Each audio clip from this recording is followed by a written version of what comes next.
Good day, tragic here. Oh, excuse my terrible cold.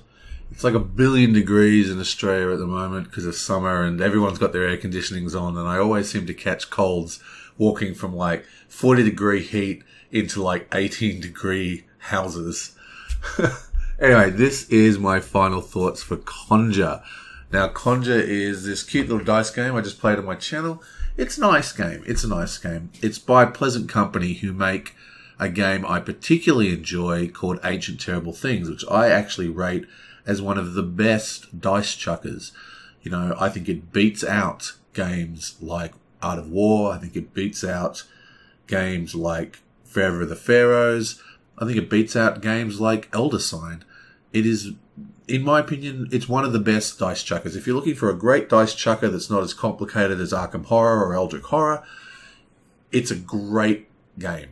So I had a huge expectations coming into Konja. I auto-backed this, and even when I found out it was a two-player game, which is usually a deal-breaker for me because I play in groups mainly, I still got it because I really wanted to support Pleasant Company, and I love Ancient Terrible Things so much. But there's a couple of things wrong with Konja, in my opinion.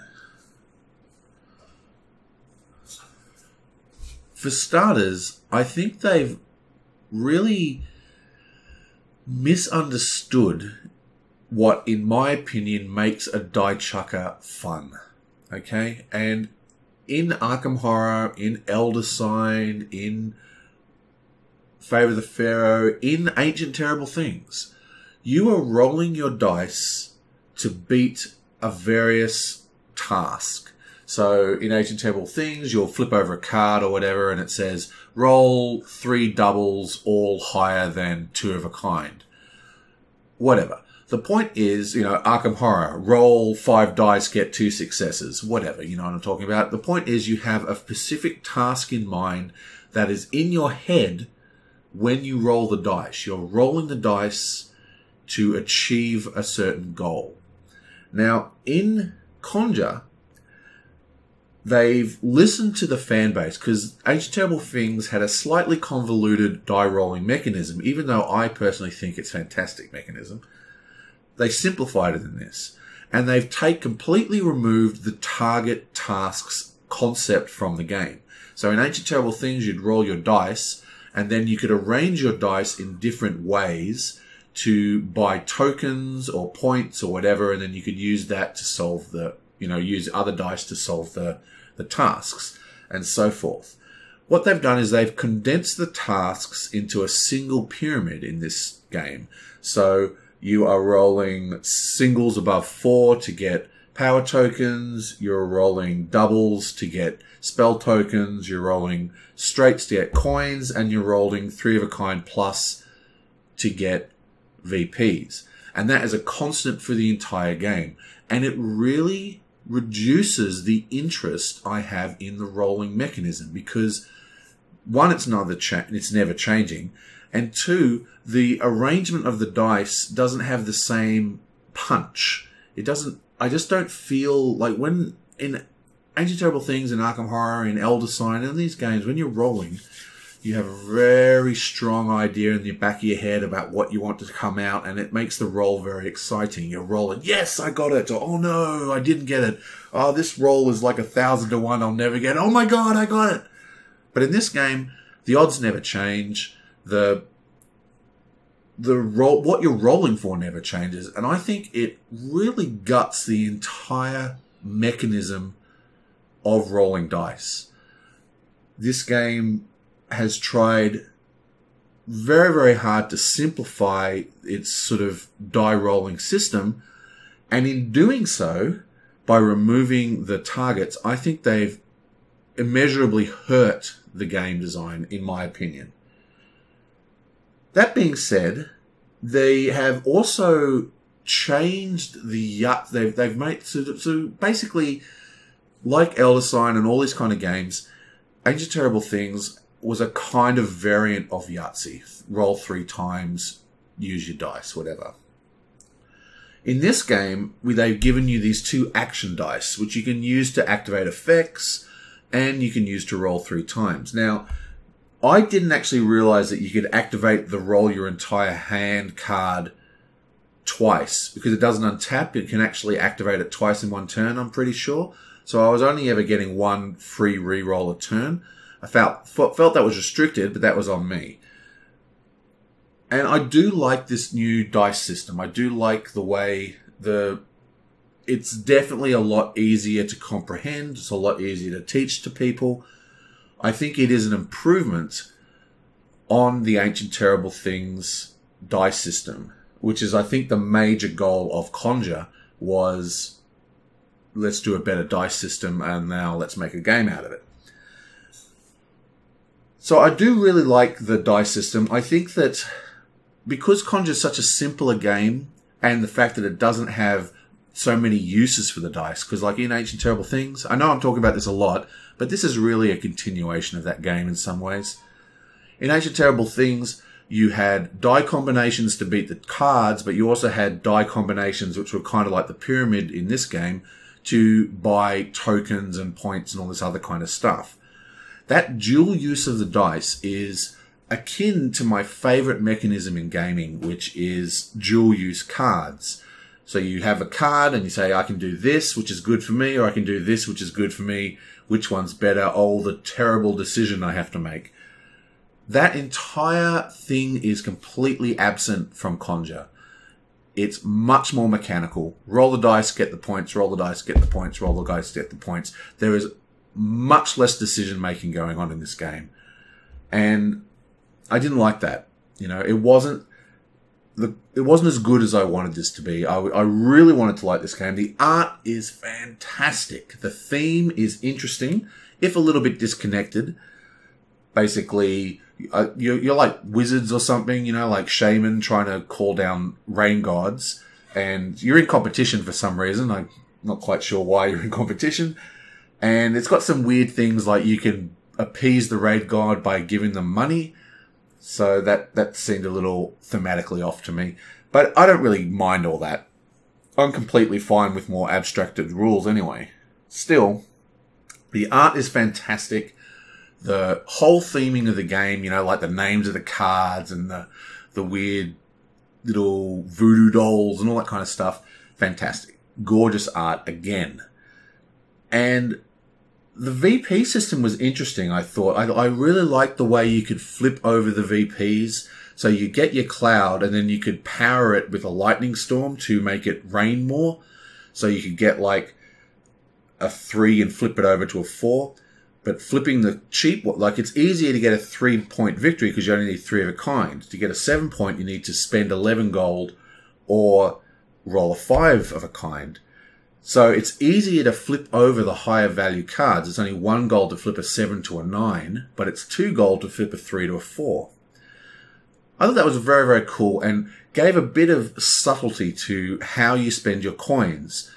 Now, this was my first gameplay of this, so I was very, very rough. I think the ending of my game would have been a lot different in multiple playthroughs, because what I really should have done as the first player was activate the refresh thing, so I had access to all my disruption die, the combat die, which is something that Konja has that Ancient Terrible Things doesn't have. Ancient Terrible Things is a pure race game, while this game has a level of player interference. Not too much, but it can be frustrating, especially when you build your dice pool and you get everything worked out and you spent all your money and they go, oh, by the way, before you can actually activate it, I'm going to destroy your hand. Very, very cruel. And that brings into play Konja's best attribute, which is its intense timing. This game really is about when to play and do what. I mean, that sounds kind of redundant. Of course, that's what all games are. But in this game, because every action you take also gives an action to your opponent, playing those actions at the correct time to deny your opponent the free turn is crucial in how the game plays. And I really like that aspect of it. Trying to plan further ahead. For example, you can only ever have 5 artifacts. So if you go to the artifact god to buy an artifact and they do not and they already have 5 artifacts, you've denied them that ability. Just things like that. And the way this comes most into play is with the untap effect, which untaps all the artifacts in the game. Getting that card and getting the free untap thing is hugely important, and you want to sort of balance between getting the free untap card thing and also, you know, allowing the other person to have access to their attack die again. So all in all, I think this game is fine for what it is. I think it may be a tad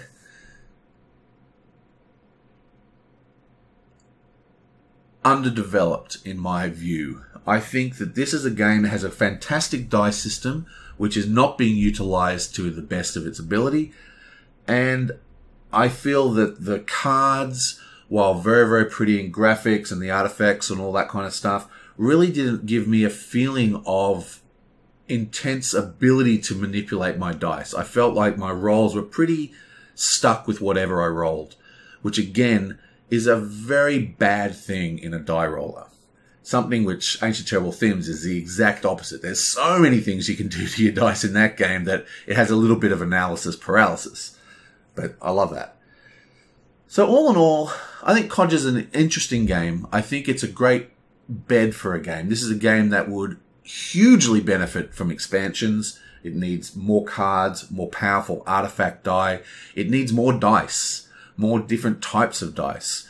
Basically, in this dice, we've got the attack dice, we've got the 3 green dice, we've got the activation dice, and we have a special purple dice, which we only saw a few times, which cannot be re-rolled.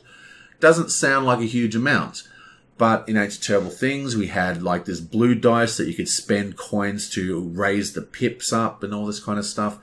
And what we need in this game, I think, is some expansions to add more interesting die types to allow a larger amount of player manipulation of the dice pool. That's what this game really needs for me, is I want to roll my dice and then be able to manipulate my dice and use it in different ways. Now, of course, the game would be hugely changed if they added tasks, which is what I really want in inverted commas. But I think, you know, just little things, you know, like why an artifact that has a new way of using your dice. So an artifact that says if you get all evens, you get something. Just little things like that could really make this game pop in a much deeper way for me. All in all, I was rather disappointed with Konja. Now, don't take it too much as read. This was my very first playthrough. I just got this from Kickstarter when I came back from holidays. I've played one game and solo. But this is just my initial impressions.